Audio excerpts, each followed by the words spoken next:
अस्सलाम वालेकुम रहमतुल्लाह वबरकातुहू। मेरे प्यारे दोस्तों भैनों तो भरावो, एक गल तुहानू सुना देना। गल नसीहत वाली है ते मज़े की गल है। कोई गांव हा ते ओहदे च ना एक मुकाबला हुंदा लक्कड़हारियां दे दरम्यान, लकड़ी कट्टने वालियां दे दरम्यान मुकाबला कराया वैंदा हर साल।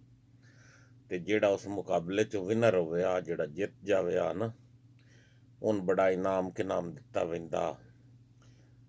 ते उत्थे ना मुकाबला होया एक साल, ते एक नौजवान ते एक बूढ़े आदमी का मुकाबला होया। नौजवान ते बूढ़े आदमी का मुकाबला होया।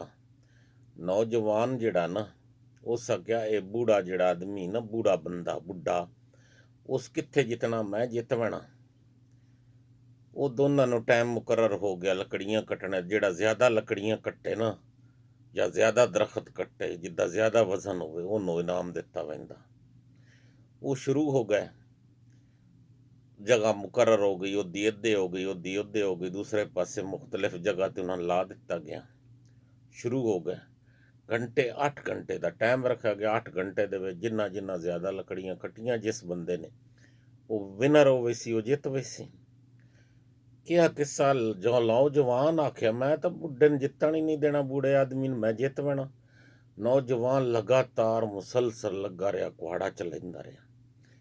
ते जेड़ा बुढ़ा आदमी आ ना, बूढ़ा आदमी, वो चुप कर जावे, किस वेले बस कर जावे, लकड़ियां कट्टने की आवाज़ बंद हो जावे। जिस वेले ओदी लकड़ियां कट्टने की आवाज़ बंद होवे ना, ते वो समझ गया नौजवान, बस वो थक गया, उस हुण इस तो कम नहीं करना, या उस हर साह कढ़ लेंदा मैं जित बैणा। नौजवान लगातार लकड़ियां कट्टदा रहा। अखीर जिले टाइम मुकर्रर आया, रोक दिता गया, दोनों रुक गए। ते जदों वेख्या गया, जेड़ा बूढ़ा आदमी आ उस बहुत ज्यादा लकड़ियां कट्टियां, बूढ़ा आदमी विनर हो गया, जित गया।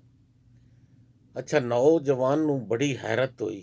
उस पुछया उस बूढ़े तो कि तू जेड़ा मेरे तो जित्या किस तरह, क्योंकि तू वक्फा कर लेना, विच साह कढ़ लेना, मैं आवाज़ तेरे कुहाड़ा चलण दी कोई ना आउंदी, ते मैं मुसलसल चलांदा रहा कुहाड़ा। उस आख्या गल इस तरह ना, जेड़ा ना तजर्बा या जेड़ा उम्र ਉਹਦੇ ਨਾਲ ਸਿੱਖਣਾ ਹੋਰ ਗੱਲ ਹੈ, ਜਵਾਨੀ ਨਾਲ ਹੋਰ ਗੱਲ ਹੈ। ਮੈਂ ਜਿਸ ਵੇਲੇ ਬਹਿ ਵਹਿੰਦਾ ਸਾਹ ਕੱਢਦਾ, ਉਹਦੇ ਦਰਮਿਆਨ ਮੈਂ ਕੁਹਾੜਾ ਤੇਜ਼ ਕਰਦਾ ਰਹਿੰਦਾ ਸੀ। ਕਿਉਂਕਿ ਜਿਸ ਵੇਲੇ ਮੇਰਾ ਕੁਹਾੜਾ ਤੇਜ਼ ਹੁੰਦਾ, ਉਹ ਇਤਨੀ ਸਪੀਡ ਨਾਲ ਜਿੱਥੇ ਇੱਕ ਸੱਟ ਮਰਨੀ ਹੁੰਦੀ ਹੈ ਨਾ, 100 ਸੱਟ ਮਰਨੀ ਹੁੰਦੀ, ਉੱਥੇ ਇੱਕ ਸੱਟ ਨਾਲ ਕੱਟਦਾ ਸੀ। ਤੇ ਤੂੰ ਲਗਾਤਾਰ ਉਸੇ ਖੁੱਡੇ ਕੁਹਾੜੇ ਨਾਲ ਲੱਗਾ ਰਿਹਾ, ਤੂੰ ਤੁਥੇ 100 ਸੱਟਾਂ ਮਰਨਾ, ਤੇ ਮੈਂ ਇੱਕ ਸੱਟ ਨਾਲ ਦਰਖਤ ਕੱਟ ਦਿੰਦਾ ਸੀ। ਤੂੰ ਵਿਚਕਾਰ ਕੁਹਾੜਾ ਤੇਜ਼ ਕਰਦਾ ਰਹਿੰਦਾ ਸੀ।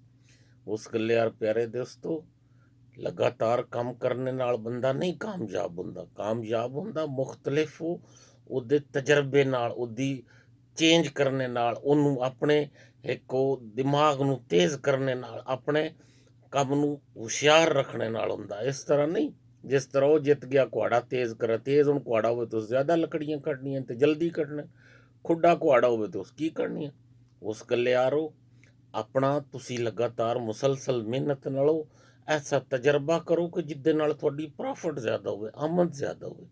ਇਹ ਗੱਲ ਸਮਝਾਉਣ ਦਾ ਇਹ ਆ ਦੋਸਤੋ, ਦੱਸਣ ਦਾ ਕਿ ਇਹੋ ਜਿਹੇ ਤਜਰਬੇ ਕਰੋ ਕਿ ਜਿੱਦੇ ਨਾਲ ਤੁਸੀਂ ਵਕਫੇ ਨਾਲ ਵੀ, ਥੋੜੇ ਮਿਹਨਤ ਨਾਲ, ਥੋੜੇ ਟਾਈਮ ਨਾਲ ਜ਼ਿਆਦਾ ਆਮਦ ਕਮਾ ਲਓ। ਤੇ ਅੱਲਾਹ ਤਾਲਾ ਤੁਹਾਨੂੰ ਖੁਸ਼ ਰੱਖੇ, ਹਮੇਸ਼ਾ ਫੁੱਲਾਂ ਦੀ ਤਰ੍ਹਾਂ ਮੁਸਕਰਾਉਂਦੇ ਰਹੋ। ਤੇ ਅੱਲਾਹ ਹਾਫਿਜ਼।